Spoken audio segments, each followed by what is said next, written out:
রমজান ইবাদতের মাস, আর আমাকে বাংলাদেশে রমজান টাকার মাস। আমরা টাকা ওরা ইবাদত কামাই, আমরা টাকা কামাই। বাড়াইছে, বাইরে গেছে না বাড়াইছি, আমরাই তো বাড়াইছি। আমি আপনি আমরা সারা কারাই দেশে, বিদেশিরা বসবাস করে, সব ইমানদার। কালকে গরুগ্রস্ত আসছিল 750, আজকে 800, দাম বলে বাইরে গেছে। সরকারের কোনো হাত নাই। সমস্ত যদি ভালো হইতে হয়, আগে আমার ভালো হইতে, দেশ ভালো হইবে। আগে আমার ভালো হইতে, তারপরে নেতারা ভালো হইবে। নেতারা নগদ টাকা মারে, কিন্তু এমনি কারোর মারে না, আর আমরা এমনিতেই মারি। পবিত্র রমজান আসন্ন, দিন গড়ালেই রমজান। রমজান উপলক্ষে বাংলাদেশে নিত্য প্রয়োজনীয় পণ্যের দাম বৃদ্ধি একটি স্বাভাবিক ঘটনা। আজ আমরা কথা বলবো মাছের বাজারে ব্যবসায়ী, মাংসের বাজারে ব্যবসায়ী এবং কাঁচা বাজারে যারা ব্যবসায়ী রয়েছেন তাদের সাথে। শুনবো দাম বৃদ্ধি পেয়েছে নাকি আগের মতোই রয়েছে, কিংবা দাম কমেছে কিনা। কথা বলবো ক্রেতাদের সাথেও, তারা স্বস্তি পাচ্ছেন নাকি দাম বৃদ্ধিতে অনেকটাই বিপাকে পড়ছেন।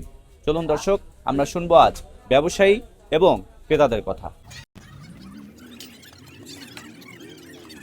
জিনিসের অনেক দাম, সাধারণ মানুষ কিনে খাওয়ার ক্ষমতা নাই। এখন আমরা নতুন সরকারের কাছে আশা করি ওনারা যেন দামটা একটু কমায়। সবজির দাম অনেক বাড়ছে। মোটামুটি যদি জিনিসের দাম কমায়, তাহলে জনগণ মনে করেন যে রোজার ভিতরে শান্তি মতন মনে করেন যে খাইতে পারবো। আর যদি জিনিসের দাম বাড়ায়, তাহলে আর খাইতে পারবো না।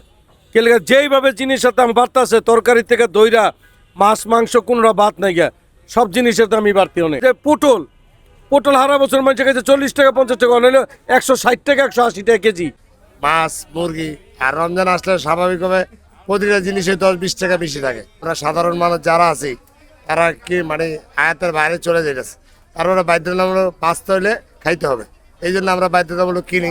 রমজানে একটু মাছের দাম বেশি থাকে, সব মাছের টুকটাক একটু প্রাইস বেশি, সবজি বেশি, সব করলার কেজি 200 টাকা, সব জিনিসের একটু প্রাইস বেশি। হয়তো রমজান আসলে এরকম হয়, আর রমজান আসলে আমরা সব জায়গায় দেখি দাম কমে, আমাদের বাংলাদেশের দাম বাড়ে। চিনি খাইছি গেছে মাসে 100 টাকা কেজি, এখন আছে আবার 10 টাকা বেশি। আগের রুই মাছ 400 টাকা কেজি ছিল, এখন হয়তো 20-50 টাকা বেশি। ইলিশ মাছের বড়গুলো হলো 1 কেজি 3000 টাকার উপরে, 3000, 3200, 3500। রমজানের ছোলা বুটের দাম কম। রমজানের আইটেম যেগুলি কিছুই বাড়ে নাই, সবগুলি নিয়ন্ত্রণ আছে। বাড়ার মধ্যে শুধু পেঁয়াজটা কেজিতে 10 টাকা করে বাস।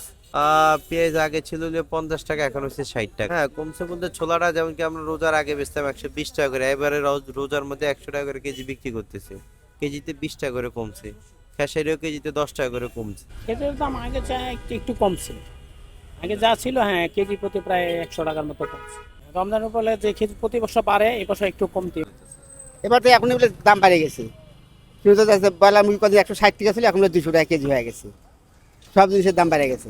রোজা এখন রমজান আসে নাই, দাম বাড়ে গেছে। তাহলে রোজা এলে আর কি হবে? সরকারের কাছে কি দাবি করবো? তাই দিয়ে তো বলছি ঠিকভাবে দেশ চালাইবো, দেখা যাক কি করে। লাল রয়েছে 36 টাকা আলি, 36, 40, 38। আর সাদা রয়েছে কি আপনার 35 টাকা আলি, আশেরটা রয়েছে কি আপনার 70 টাকা আলি। ডিমের দাম বাড়ে নাই অন্য। মরিচ, লেবু, শসা, গাজর, বেগুন, এই সমস্ত পণ্যগুলো, টমেটো অতিরিক্ত বেশি বাড়বে। রমজানের জন্য দামটা বাড়ছে, এটা বাড়তো না। বাজার দর তো আগে থেকে অনেক, রমজান উপলক্ষে আরো বেশি নিতেছে।